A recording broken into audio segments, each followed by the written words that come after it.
Today I'm doing a Q&A on the basics of gel printing, and at the end of the video I'll show you how to create a handmade art journal with your prints. Hey guys, it's Amber Rain Davis from NotableInk.com. Welcome back to the channel. Your most basic supplies are a gel plate, paper to print on, paint, and a brayer. So here I have an economy 6-inch brayer from Gel Press and a Speedball 2-inch soft rubber brayer. I prefer acrylic paint for printing. I think you get a more vibrant look to it, but you can also use ink pads. So if you're a stamper and you have a bunch of dye inks or distress oxide ink pads or pigment ink pads, those can work as well. There'll be a different texture to your printing with ink pads, but they're fun to use as well. In the top right hand corner, I'll link to a video where I compared ink pads versus acrylic paint in the printing process. These paints that I have here are called Color Shift. They're from the Folk Art line, which you can pick up at Michael's. These shift the color depending on how the light catches the print, and I'm using Orchid Flash and Green Flash here. The colors that I use throughout this video aren't particularly important, but if there's a specific color that I use that you're dying to have, I will list all of the supplies that I use in this video in the description down below. If I forget something, ask in the comments and I'll get back to you. The brand of paint that you use is not really important. In fact, you can mix and match different brands. That's totally okay. What I would look at on the paint before you purchase it is whether or not it's opaque or transparent. Look at those types of things. That's on your watercolor paints. It's also on the acrylic paints as well, because how you layer your paint is going to differ depending on whether it's a transparent paint, semi-transparent, opaque, those types of things. So it'll layer differently. They also have matte finish, regular finish, metallic finish. So just be aware of those types of things. But for the most part, you guys, I just buy the colors that call to me. If I really like a color, then I typically buy it just based on the color. For the paper that I use a Hammermill color laser copy paper, and this is a 60-pound weight. On the packaging, it's considered a cover weight paper. So it's a super thick for copy paper, but it's not as thick as a cardstock. So you can see as I'm peeling up, it's thinner than a cardstock, much thicker than a typical copy paper. It has an extremely smooth surface. Here's our first print, and you can see that it's pulled up a lot of the dried up paint that I already had on my gel press from a previous session.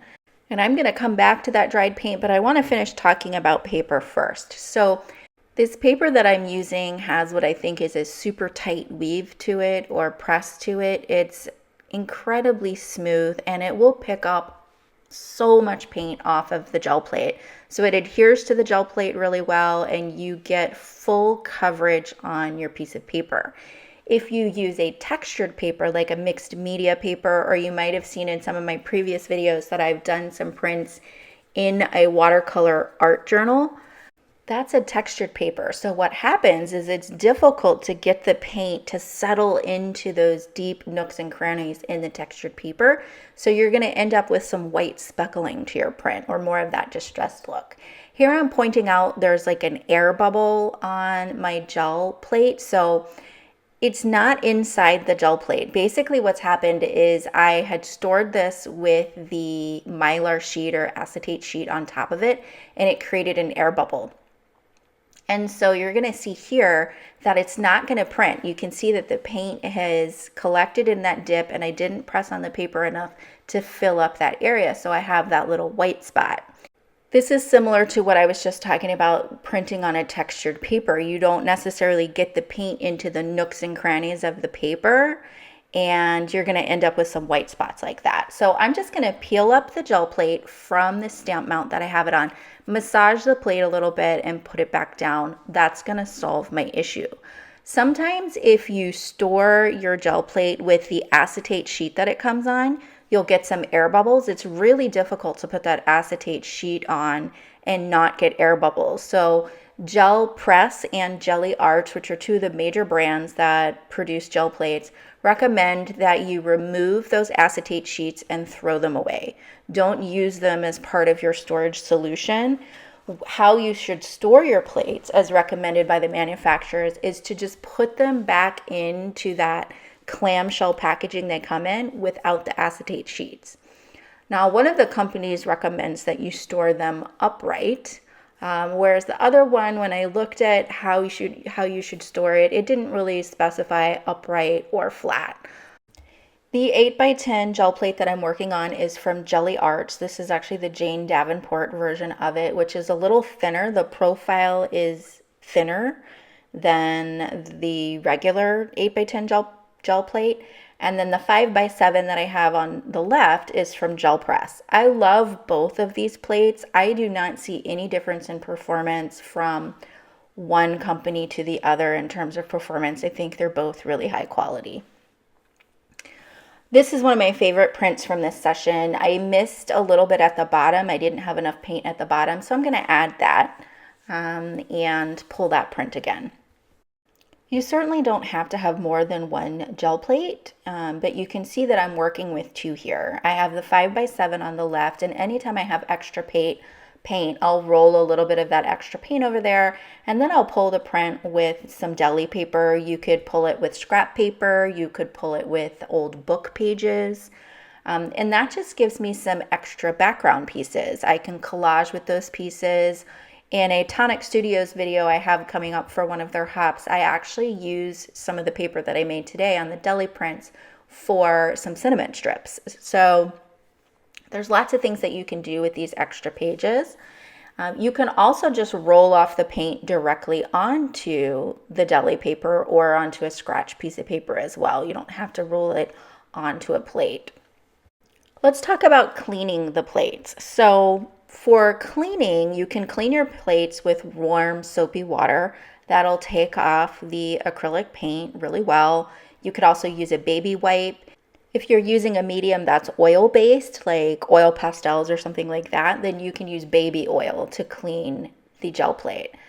As you can see, when I started this, my plates were not clean at all. I don't usually clean my plates because I like to have that extra texture on the prints on my next session. So you can see that I'm literally just using the gel plate, the brayer, and then paper to pull the prints. I'm not adding any additional texture with stencils or bubble wrap or anything else. I'm just using the brayer to create some texture, mixing of the paints to create the texture. And these are super basic prints that I'll turn into base images for a handmade art journal.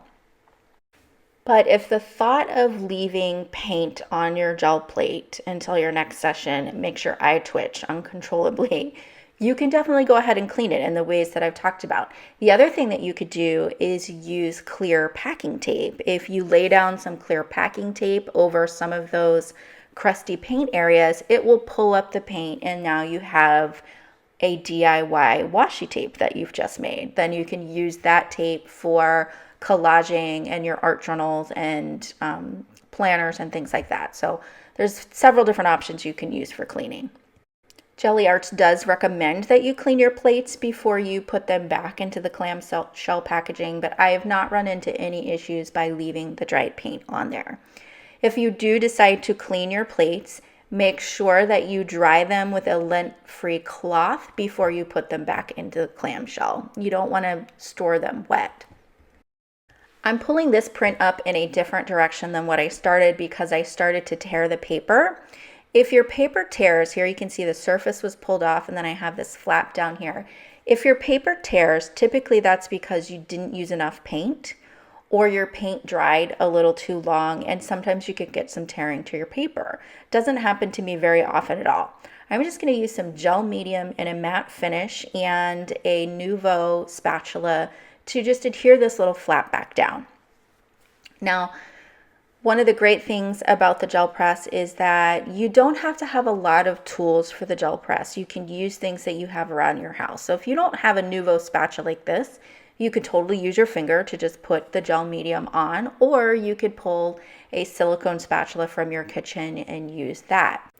Speaking of household items, you don't have to use stencils or other store-bought things in order to add texture to your gel prints.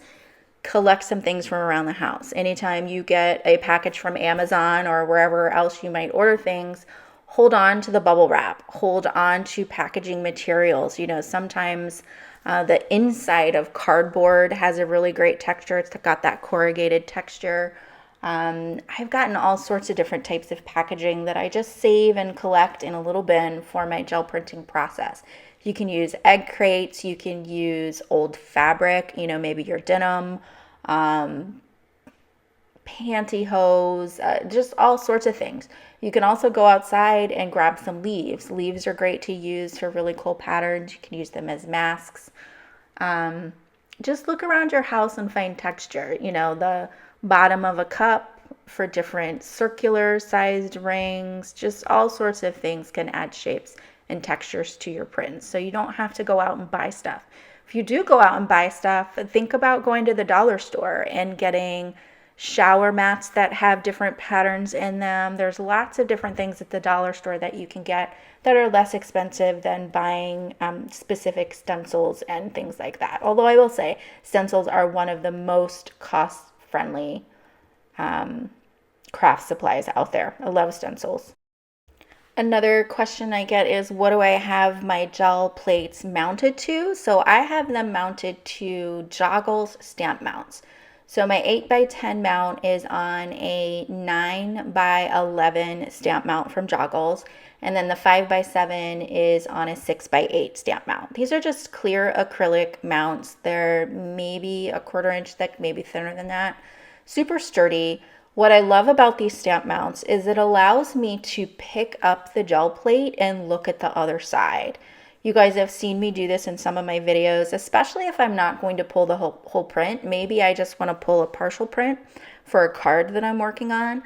I can flip it over, look at the back side of the gel plate, and pick the area that has the texture that I want, the colors that I want, so that I can get exactly what I want on my card front.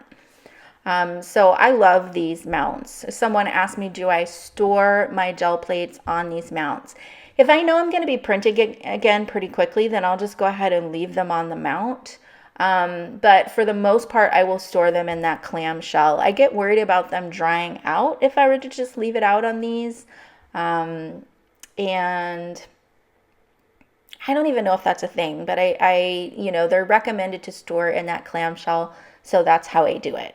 I did have one viewer ask me about her paint was drying too quickly. She said she had 2 different gel plates and her paint wasn't the issue.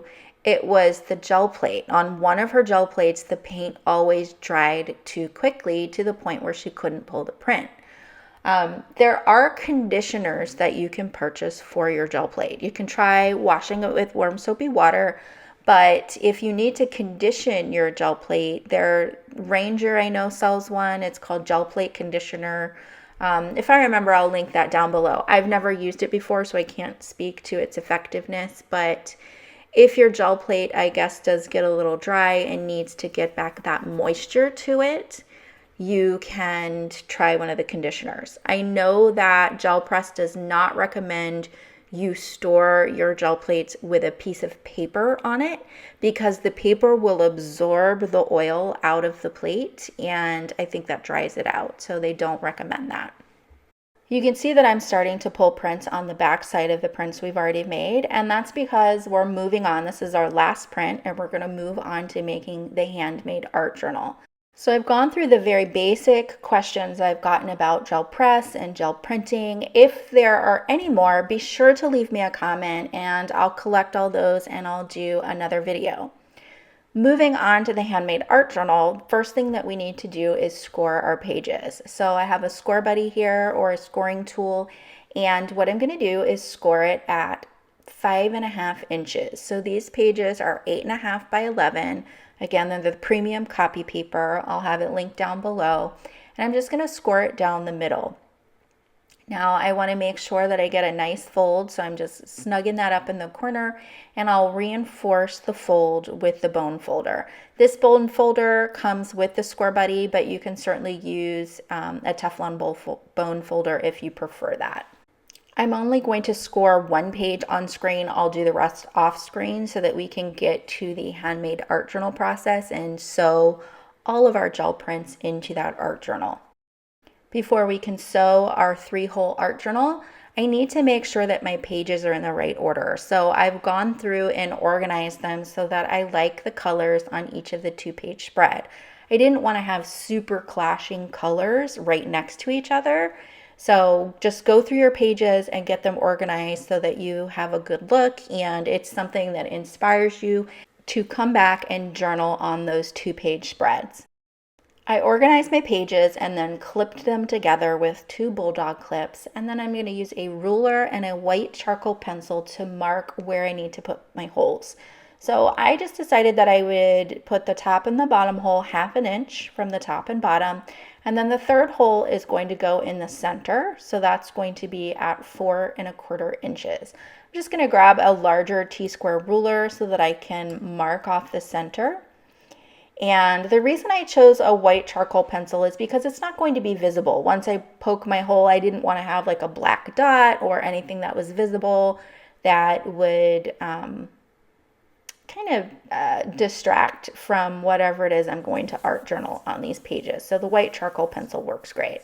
I'll move the Bulldog clip, one, at the bottom and one at the top, and I want it pretty close to the seam so that my pages are nice and secure. Then you're going to want a craft pick or an awl or an ice pick, something with a sharp point that you can poke through these pages. I have 6 pages of 60-pound premium copy paper here, and I'm able to poke through this really easily. You obviously want to make sure that your fingers are not behind the area that you're going to poke through. If you don't want to hold the pages and you would rather stick this into something, if you have a really thick piece of foam or maybe you have an ironing board, you can put this on top of your ironing board and poke straight into it, and that might be helpful. But I just make sure that my fingers aren't on the seam of the book, and it seemed to go just fine. You want to wiggle the awl around so that you can make a larger hole large enough for your needle. This is a large wide eye needle, and I have this from some doll making that I did when I was on one of my maternity leaves. I made handmade dolls for all my girls, and so the eye is large enough to fit this baker's twine through it, and I'm just going to go straight into the middle hole. Now this is on the inside of the book. Going to go straight into that hole and pull it through. Sorry, I'm off screen. And I'm going to leave a few inches of a tail so that I'm able to tie a knot when we're done doing all of our sewing here. I'll turn the book over and go into the top hole. And this is the outside of the book. So I'll push that through, and you might, depending on how big your needle is, you might need to work it through a little bit. Fortunately, it's big enough that it's easy to hold on to. Hold on to your tail and pull your twine through. You want to make sure that you pull the twine taut, but not so much that it's going to be so tight that it will bow the pages or curl the pages. And now you'll go through the bottom hole. So this is the inside of the book again. Now we're at the back side of the book, and once you get to the back, you're going to go back through the middle hole, because you want both of your tails to end up in the middle, right? Because we need to tie this off with a knot. So I'll pull this through. Once I get it nice and taut, I'll remove the needle and we can go ahead and tie off our knot. Now, I like to put one of the tails on either side of our center string here because I want to tie my knot around the center string. You certainly don't have to do that, but I like to because I feel like A, it's more secure, and B, my center string isn't going to move around. The knot is going to help keep it in place and always keep it centered. So I'm just looking at the back to make sure that my twine isn't too slack, that it's the right amount of tautness, and I'll tie 2 knots here. Once you get your knots tied, you can trim the baker's twine to whatever length that you want. I had mine pretty short. You can leave them longer, and that's it. That is the finished binding. Super easy. This is the 3-hole binding to your handmade or DIY art journal. Super simple, you guys. So that's the binding. But now if you look at the pages, you can see that the pages are all different lengths. So when you fold it, they're different lengths. I don't like the look of that. I want them to all be the same length. So what I'm going to do is put a clip on either side when the book is closed. Once you open the book and flatten it out, all of the pages are the same length and they line up perfectly. So while the book is closed, go ahead and clip the pages and then just trim off the excess. So I trim it to the shortest sheet so that they're nice and even front to back here and you don't have any overhang. The trimming is totally optional. Let's do a flip through of our gel print handmade art journal, and remember that I kept these prints really basic. These are base prints so that I can now come back in an art journal in these. If you're brand new to the gel print process, I hope that these question and answers were really helpful for you. But as I said, if you have additional questions, maybe something more intermediate or advanced, be sure to leave me a comment and ask the question in the comments down below, and I'll start collecting those for a more advanced video or just additional questions. My next video will be for a Tonic Studios hop. They have a product coming out that is perfect for journaling in this handmade journal. So I'll be doing a 2-page spread in this journal, so you'll get to see this again. If you haven't already subscribed and liked, be sure to do that and put the notifications on so you don't miss my next video or any additional content. I have lots of how-to gel press videos, so be sure to check those out in my playlist. Thanks so much for joining me today, and I'll see you soon with more inspiration.